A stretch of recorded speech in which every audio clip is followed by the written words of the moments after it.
Welcome back to My Kitchen with Jake. I'm your host, Chef Jake Osborne, and we are here at Lobdell's restaurant in Traverse City. We're in the back of the scenes, right? And what are we doing, Les? Well, you're in Great Lakes Culinary Institute. Right, once we get out of the restaurant, we're in the college, right? Correct. Yeah, so Great Lakes Culinary Institute, we're in the baking lab, right? Yes. Okay, and what are we making? Well, today Hannah is making an apple and walnut Sco-Muffin.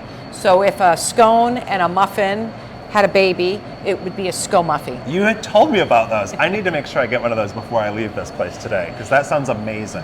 It's a little bit softer, you were saying? Yes, so it's got that little crunchy outside with the sanding sugar and then a soft inside. Oh, that sounds delightful. Yes. And it smells amazing over here. You can smell all the cinnamon, the apples. It looks like you've got a few allergens. So one of the major focuses of My Kitchen with Jake is food safety. Food safety first, Michigan community second, and delicious food to follow. So delicious food in the making, but there's always food safety, right? Yes. And with this, we've got wheat. There's allergens of wheat, and there's allergens of nuts. What kind of steps do you guys take here in the college to educate how to prevent cross-contamination and exposure to potential allergens? Sure. So it starts with our safety and sanitation course. Students all have to take the course, and they take the exam for the food manager's certificate. For ServSafe. For ServSafe. I love ServSafe. Yes. And then, so they practice those procedures that they learn in the lecture, they practice them in the kitchen. And then likewise, while we're in lab classes, whether it's first, second semester, all the way to the end, we're embedding that into the labs. Yeah. Because it has to become your daily practice, because you never know what's going to happen. I often say to the students, it's a foodborne illness lottery.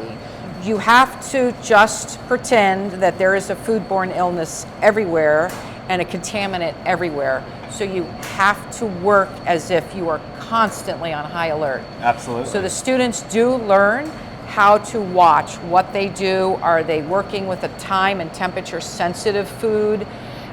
Wiping using their red and green buckets, washing their hands, as well as thorough washing in the 3-compartment sink. Right. So they're watching, and they do learn about the allergens, and they also learn how to sell to the public products that could potentially have those allergens. So they have to know what's in those products. Yeah, that's really cool. Nuts and the gluten. Yeah, I started a wholesale food production company during the pandemic. It was something the Michigan Hospitality Foundation supported me through a lot.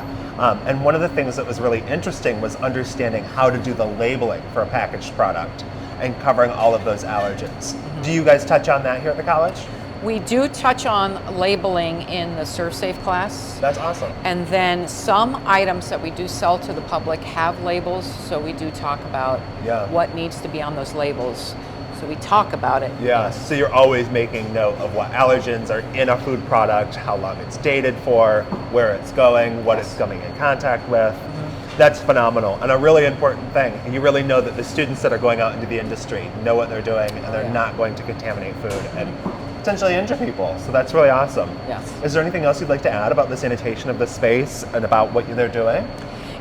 Actually, really, in the bakery, a lot of people forget that there still needs to be a high sanitation alert.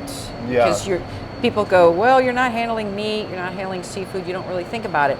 But because of our time and temperature sensitive foods, especially with eggs, creams, and then the allergens. So I think for us, we deal with a lot of allergens, so it is really important to understand how to keep a clean space. Absolutely. Washing your hands, things of that nature. Well, an already baked pastry product is not going to get reheated most of the time to 165 degrees. Right. So ready to eat food, you know that if you cross-contaminate your muffin or your Sco-Muffin, your Sco-Muffin. Sco-Muffin. You know that it's not going to get reheated likely, causing it to just be ingested. So that's a really good touch point and a really good move. I love it. Yeah. Well, I think we're going to take a break and we'll head outside and visit the cafe. Oh, yes. When My Kitchen with Jake continues.